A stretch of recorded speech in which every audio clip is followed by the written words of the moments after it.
Assalamualaikum warahmatullahi wabarakatuh. Salam sejahtera untuk kita semua. Perkenalkan, saya Abdul Aziz SPD MPD, dosen program studi pendidikan sosiologi, Fakultas Pendidikan Ilmu Pengetahuan Sosial, Universitas Pendidikan Indonesia.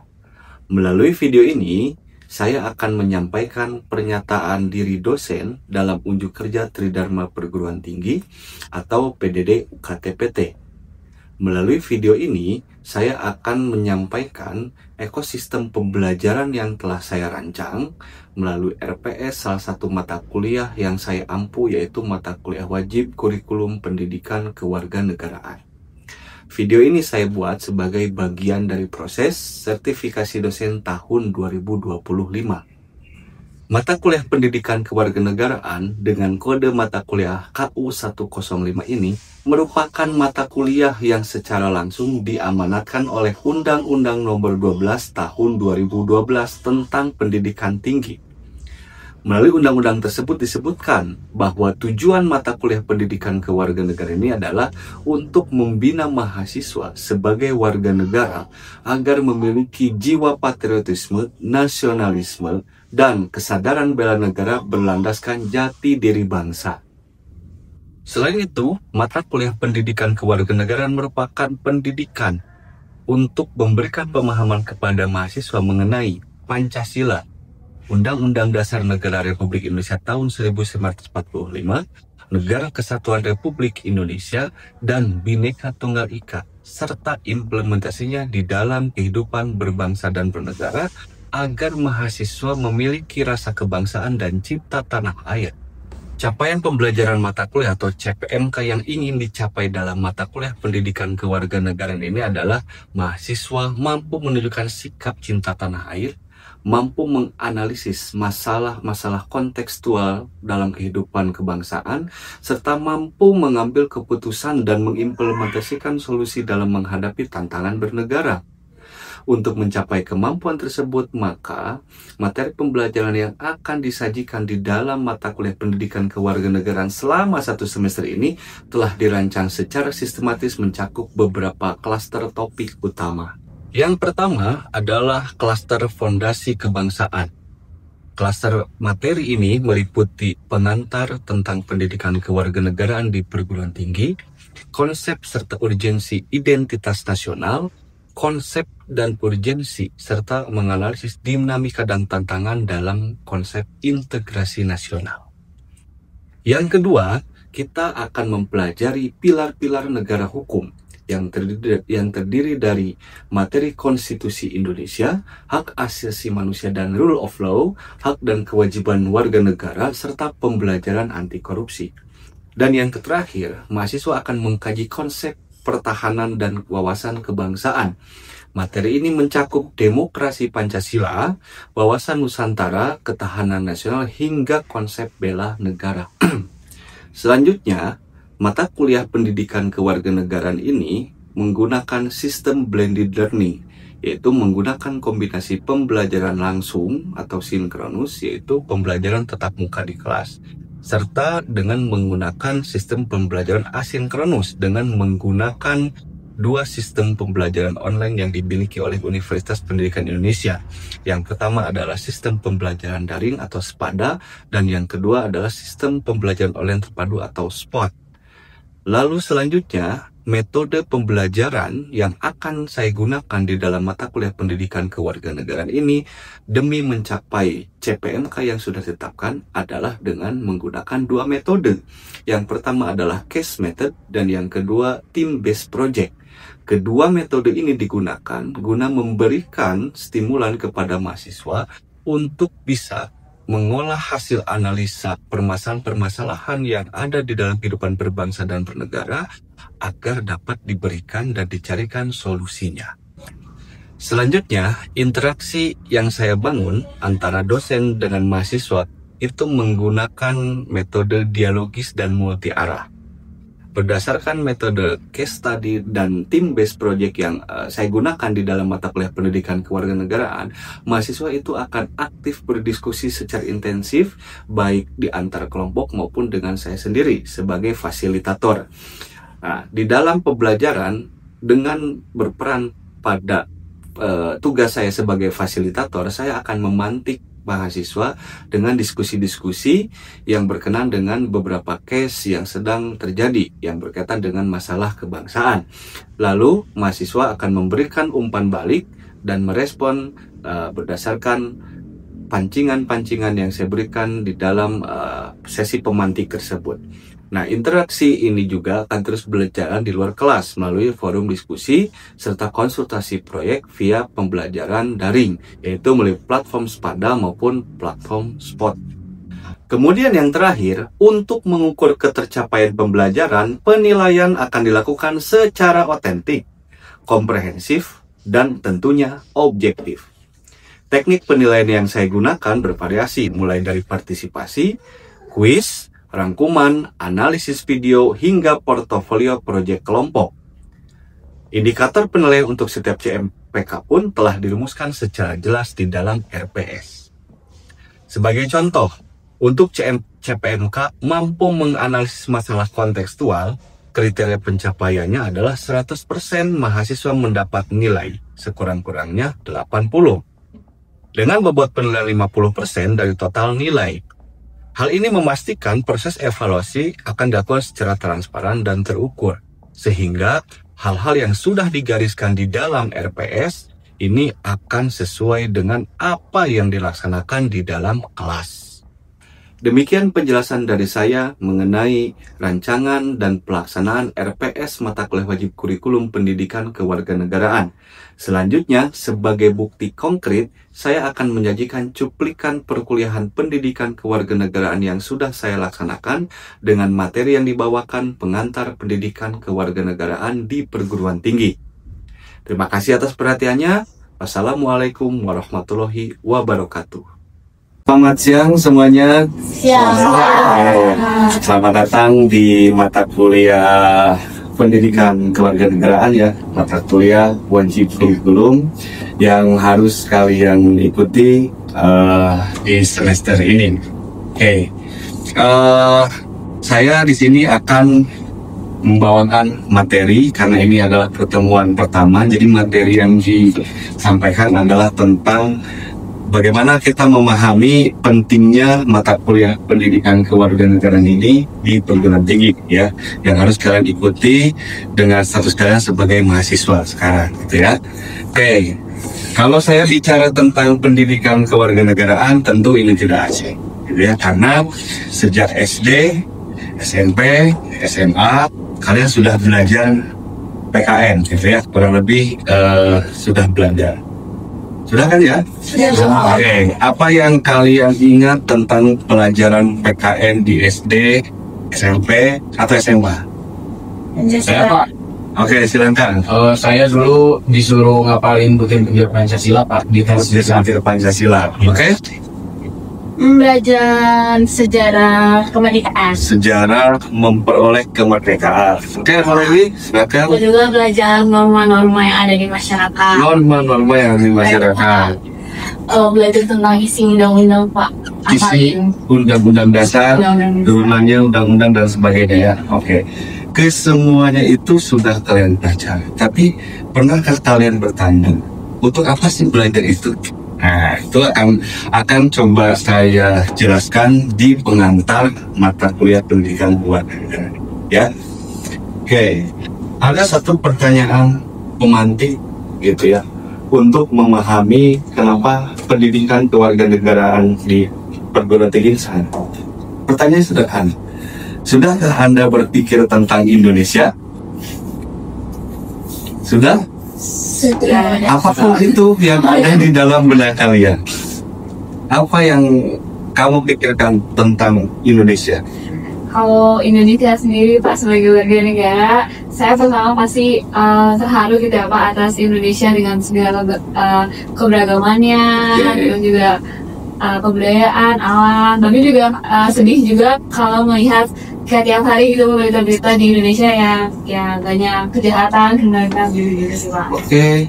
Di tengah Indonesia yang kaya gitu ya akan sumber daya, baik itu alam maupun sumber daya manusia, tapi di sisi lain problem-problemnya tiada henti selalu ada setiap harinya. Oke, ada lagi? Hai Pak, saya mikir tentang IKN Pak. IKN, oke. Iya. Bagaimana tentang IKN? Iya, jadi saya suka bingung kalau ditanya ibu kota di Indonesia itu di mana, terus antara IKN atau Jakarta gitu sih Pak. Oke. Ada lagi? Silakan. Kalau saya sih Indonesia, ketika mendengar Indonesia itu saya terpikir satu kata doang sih, demokrasi. Demokrasi. Ya, kita sering mendengar istilah demokrasi. Apakah negara kita sudah demokratis? Nah, itu kan menjadi pertanyaan. Nah, artinya pikiran-pikiran Anda semua tentang Indonesia, baik atau buruknya, itu tidak akan pernah lepas dalam kehidupan sehari-hari Anda, karena Anda yang ada di sini adalah warga negara Indonesia. Di balik rasa cinta terhadap tanah air tentu ada kekecewaan terhadap beberapa hal yang terjadi akhir-akhir ini, khususnya yang tadi yang dikatakan yang berbau kriminalitas gitu ya, korupsi juga dan lain sebagainya. Dan itu patut kita amati setiap hari supaya kita lebih mengenal Indonesia itu seperti apa. Ya, maka kita jangan pernah berhenti tentang memikirkan tentang Indonesia. Nah, saya ada satu video gitu ya, coba Anda amati video itu, lalu nanti saya akan coba berikan space untuk Anda untuk memberikan testimoninya atau apa yang Anda ambil pelajarannya dari video ya.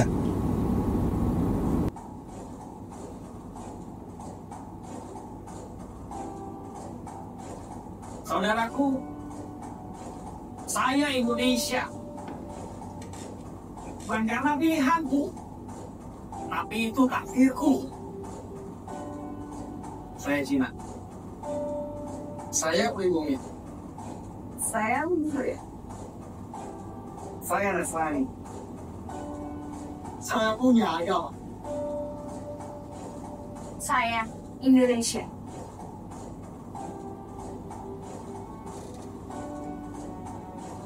Coba kau bahas sejarah. Saya fakta. Kalau kita tidak majemuk, kehadiran tidak pernah mengacau. Tanah ini diizinkan untuk diinjak oleh perbedaan. Perbedaan budaya, Perbedaan warna kulit. perbedaan kebudayaan. Jadi, jangan menekan aku dengan memaksa, tapi mau dengan rasa. Saya menolak untuk diangkat. Ketidakadilan yang dibiasakan.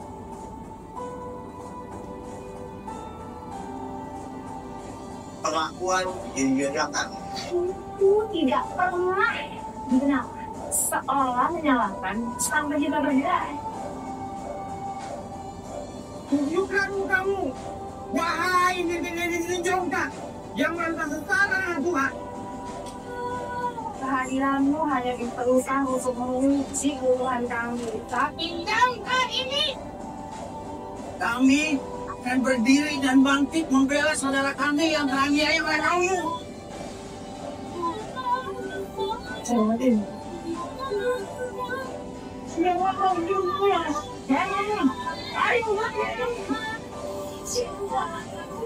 Dengarkan suara Di mana mayoritas bersatu dengan minoritas dalam solidaris. saya Indonesia sangat jelas sampai akhir hidup. Saya Indonesia. Indonesia. Apa yang Anda ingin komentari dari video yang tadi diputar? Silakan. Saya Bapak. Ya. Dengan keberagaman yang ada di Indonesia, justru itu malah jadi bikin Indonesia itu lebih kaya gitu. Makanya rasa toleransi itu harus ditanamkan sejak dini, karena kita jadi bisa menghindari konflik-konflik yang akan terjadi di masa yang akan datang. Oke, good. Ada lagi? Dari video ini tuh kayak menunjukkan gitu bahwa kita sebagai warga negara Indonesia yang beragam harus punya satu tujuan yang sama, yaitu untuk Indonesia yang lebih maju dan lebih berkenegaraan gitu, sesuai dengan ideologinya. Oke. Ada lagi? Ya Pak. Oke, kalau menurut saya ini sangat PKN sekali ya Pak sebenarnya. Namun memang di Indonesia sekarang tuh banyak yang memutarbalikan gitu Pak, dimana kita itu kan berbeda gitu, tapi karena kita berbeda, kita itu kan harus bersatu. Cuman sering kali juga banyak orang yang chauvinis, yang primordialis ataupun etnosentris itu berpikir bahwa karena kita berbeda, kita tuh yang nggak bersatu juga nggak apa-apa. Jadi dibalik, karena kita berbeda kan kita harusnya bersatu. Jadi kata kuncinya unity in diversity. Oke, good. Bagus ya, sangat komprehensif sekali. Kita ini terikat oleh status sebagai warga negara Indonesia. Pertanyaannya adalah bagaimana kita selaku warga negara Indonesia sudah sejauh mana mengenal Indonesia itu seperti apa? Nah, di video tadi kita diingatkan kembali bahwa kita sebagai orang Indonesia itu terdiri dari berbagai jenis suku, bangsa, bahasa, bahkan agama, yang kemudian itu akan menjadi sebuah tantangan bagi kita di dalam kehidupan berbangsa dan bernegara. Maka tidak jarang tadi dikatakan oleh beberapa teman-teman, kita sering dihadapkan pada konflik, gitu ya, dihadapkan pada praktik-praktik yang menyinggung tentang nilai-nilai agama dan lain sebagainya. Maka melalui video itu mudah-mudahan Anda semua kembali mengingat gitu bahwa kita sebagai warga negara Indonesia itu hidup sebagai warga negara yang ada di tengah-tengah keberagaman, itu ya. Maka inilah yang kemudian akan menjadi penuntun kita untuk menjawab pertanyaan selanjutnya. Mengapa pendidikan kewarganegaraan ini perlu dibelanjakan kembali? Artinya, tidak cukup pada saat sejak SD, SMP, SMA saja, gitu ya. Bahkan kita atau saya lah gitu ya, yang sudah umur 30 tahun ke atas, ini masih belum banyak mengenal Indonesia itu seperti apa. Sehingga pada dasarnya belajar Indonesia itu adalah terus menerus gitu ya, karena dinamika yang di dalamnya pun terus berubah juga gitu ya. Dan inilah mengapa pendidikan kewarganegaraan harus tetap dibelajarkan di perguruan tinggi. Intinya adalah bagaimana di dalam pendidikan kewarganegaraan itu kita belajar tentang keindonesiaan. Keindonesiaan itu meliputi tentang siapa diri kita, apa hak dan tanggung jawab kita sebagai warga negara, bagaimana kita bersikap terhadap kondisi yang yang terjadi di Indonesia, baik itu tadi tentang keberagaman ataupun hal-hal yang memang merusak keberagaman itu sendiri. Itu berbicara tentang bagaimana kita harus bisa bersikap. Sehingga pendidikan kewarganegaraan ini diharapkan bisa gitu ya, mendorong teman-teman semua, Anda semua untuk menjadi manusia Indonesia. Jadi saya di awal-awal ini ingin memberikan refleksi terlebih dahulu supaya itu bisa menjawab pertanyaan Anda. Kok di perguruan tinggi masih harus belajar PKN lagi sih? Gitu kan, padahal SD, SMP, SMA sudah belajar. Nah ini refleksinya supaya Anda bisa memahami alasan kenapa pendidikan kewarganegaraan itu harus dipelajari. Nah, selanjutnya, kenapa PKN itu kemudian dibelajarkan? Karena secara yuridis, ya, Undang-Undang Nomor 12 Tahun 2012 itu dengan tegas melalui pasal 35 ayat 3 bahwa salah satu mata kuliah wajib yang harus diikuti oleh mahasiswa adalah kewarganegaraan. Di samping ada agama, Pancasila, dan bahasa Indonesia. Artinya, Anda tidak akan lulus menjadi sarjana kalau tidak lulus atau tidak belajar tentang pendidikan kewarganegaraan. Oleh karena itu, sesuai dengan capaian mata kuliah yang diharapkan dalam mata kuliah pendidikan kewarganegaraan ini, tujuannya adalah salah satunya bagaimana mahasiswa bisa difasilitasi pengetahuan dasar gitu ya, untuk menjadi seorang sarjana yang profesional di bidangnya masing-masing. Pentingnya apa? Ini menjawab dari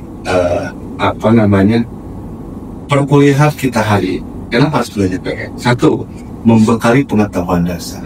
Ketika saya bertanya, apa yang Anda pikirkan tentang Indonesia? Ternyata kita masih banyak yang belum diketahui. Ya, kita melihat tadi dikatakan berita yang menyajikan tentang kerusuhan, kriminalitas, gitu kan, tawuran dan sebagainya. Apakah itu betul-betul menunjukkan nilai keindonesiaan? Saya kira tidak, gitu ya. Maka pengetahuan dasar ini akan menuntun Anda untuk bisa mengkritisi kenapa itu bisa terjadi. Apalagi ini calon sarjana sosiologi harus bisa membaca situasi yang sedang terjadi, bukan hanya dari apa yang dilihat, tetapi secara komprehensif penyebabnya apa, alasan kenapa itu terjadi, dan seterusnya. Itu ya. Yang kedua, itu memahami keterkaitan antar keilmuan. PKN ini menjadi benang merah untuk bagaimana Anda sebagai sarjana sosiologi ini bisa memecahkan masalah yang justru sifatnya itu kompleks.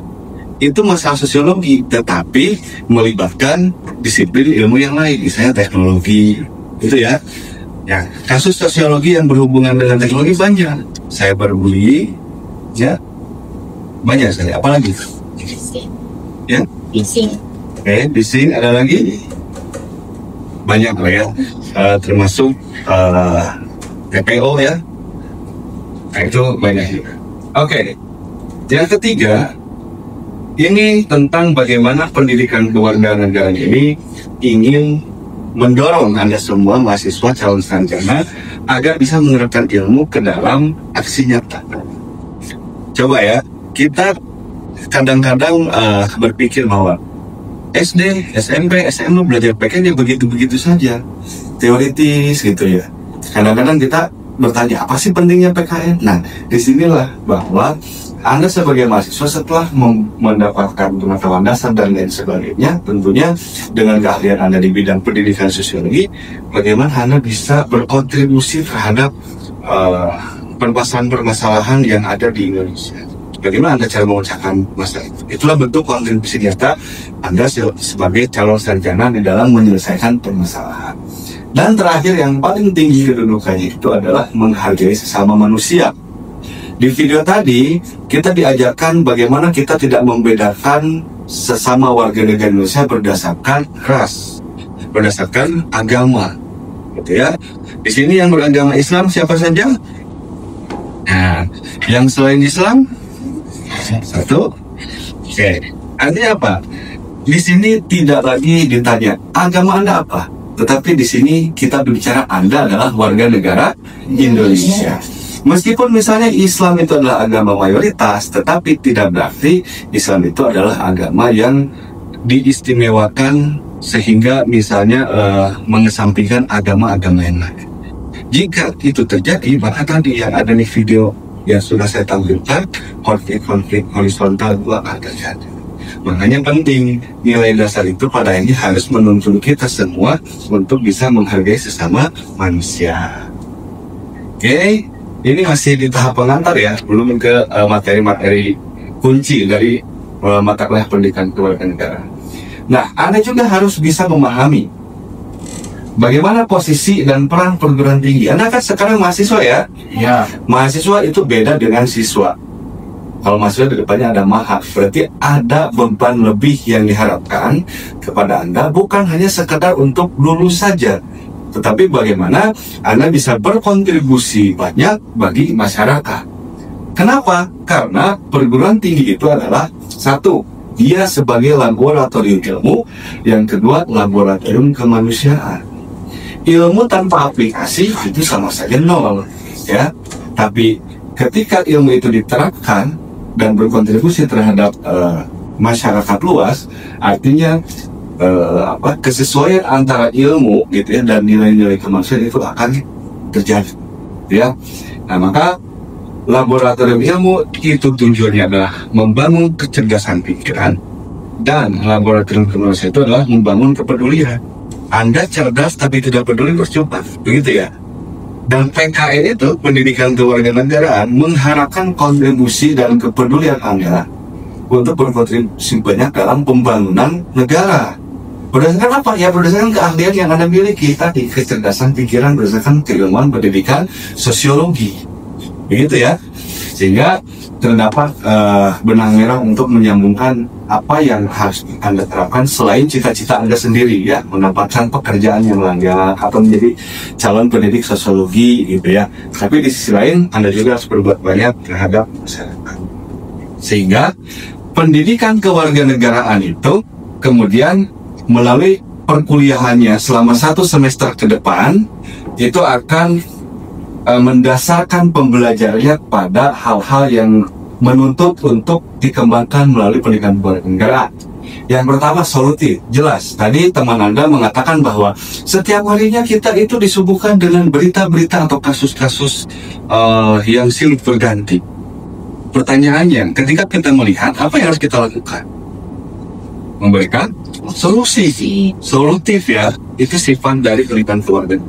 Bentuknya seperti apa? Tidak mesti turun ke jalan juga, tetapi dengan ide, gagasan dan pikiran itu sudah menjadi bentuk solusi. Apalagi kalau Anda sudah bisa menyelesaikannya di masyarakat.